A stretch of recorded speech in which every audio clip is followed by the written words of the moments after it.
Greetings.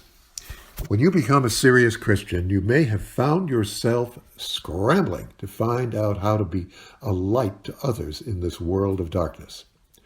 It might have helped if you'd had some experience in this while you were growing up.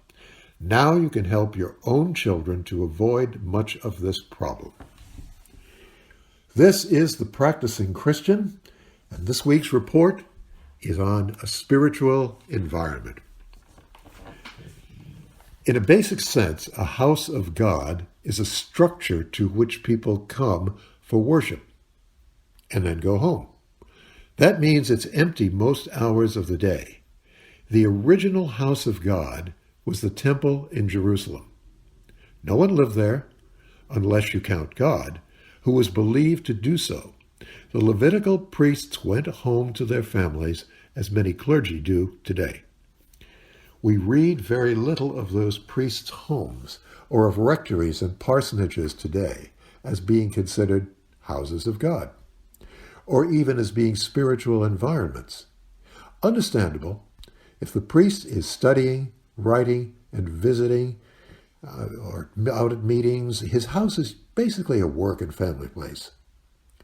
So we don't have many good examples of children, families, old people, relatives, friends, strangers, colleagues, and others being together, at least from time to time, in a building that is clearly felt to be a spiritual environment.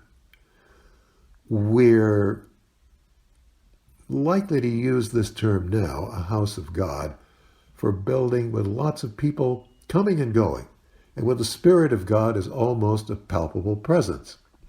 Let's think about how that can be our own home. We've written before about art, decor, music, and other gifts of the human spirit and how they can be used to create a Christian environment in a home. Now we want to look at how we can get a step up for the home or other place in becoming a spiritual environment. Let's start with the children.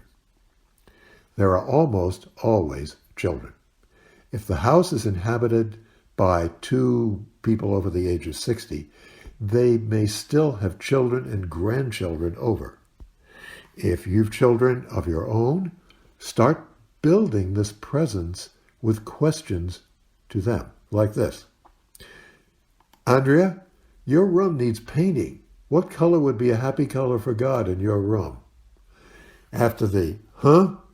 And how should I know kinds of answers, let some time go by and bring the question up again occasionally. Chat casually about it. Many kids will eventually come up with a definite color or colors that they feel reflect the presence of God. Same with flooring, carpets, furniture, wall hangings, curtains, and so forth. One at a time. Take your time, and as you do this, introduce them to one of the most powerful forms of Christian practice, hospitality. Look at Acts 28:7, 1 Peter 4:9, Hebrews 13:2, and so on. Now let your kids figure out how.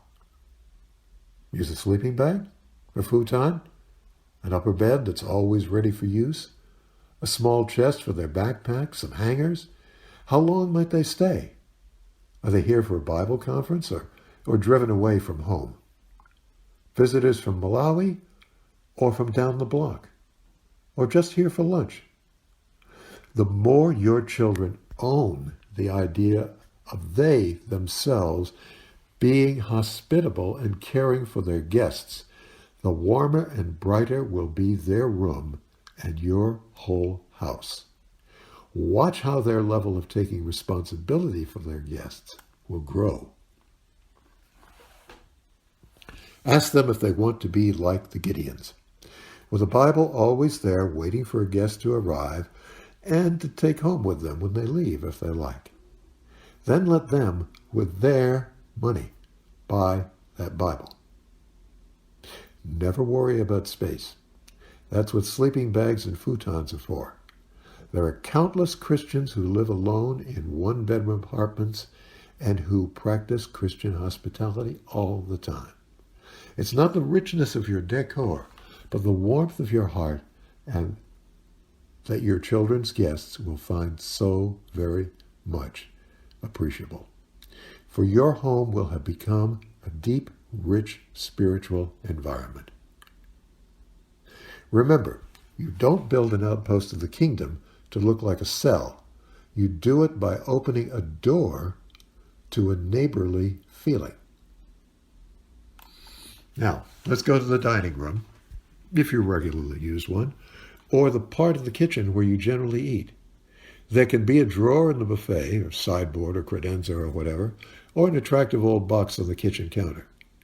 Inside, your children can put the folders, booklets, and Christian magazines they like to use. Add a Bible that can take ketchup stains, and a candlestick and a bud vase. To the greatest extent possible, let them take charge. Then they're not likely to be fidgety because dad or mom is always the reader. Breakfast, lunch, dinner at midday, and supper, all these things can be occasions not only to give thanks, but to consider special people, or issues, or holy days. But never, on your own, allow your kids to offer visiting children cookies, fried chips, or other dangerous foods without the consent of their parents. When you're finished eating and rinsing the dishes, the family room or living room might come next. There are, at this writing, 230 million websites for Christian board games. Have at it. Again, let the kids run with this. The hard part may be to get them to stop playing long enough to do their homework or go to bed. Now, if you do have children, you're probably working all of this up from scratch. There comes a time when they've finished school, perhaps the military, are perhaps ready to marry and will leave. They leave behind a wealth of resources for your grandchildren or for other children visiting you. Or they may love the things they've been using and want to bring them with them to their new home. And all along, you may have been looking at your own office or workroom and bedroom and setting up some of these items they didn't take away, items that allow you to offer hospitality to your friends or to selected strangers. 2 small points. At regular intervals, ask what she or he would like to get rid of. See if your child can find someone she or he knows who might find the item useful. If you don't want to lose the item, especially if more children will be in your household, put it in storage. Everything in your child's room should be interesting and useful from the child's perspective for building a spiritual environment. And remember what the apostle said about entertaining angels unaware in Hebrews 13:2. Don't neglect to show hospitality to strangers, for by doing that some have entertained angels without knowing it. Serve then. Be the king's right arm.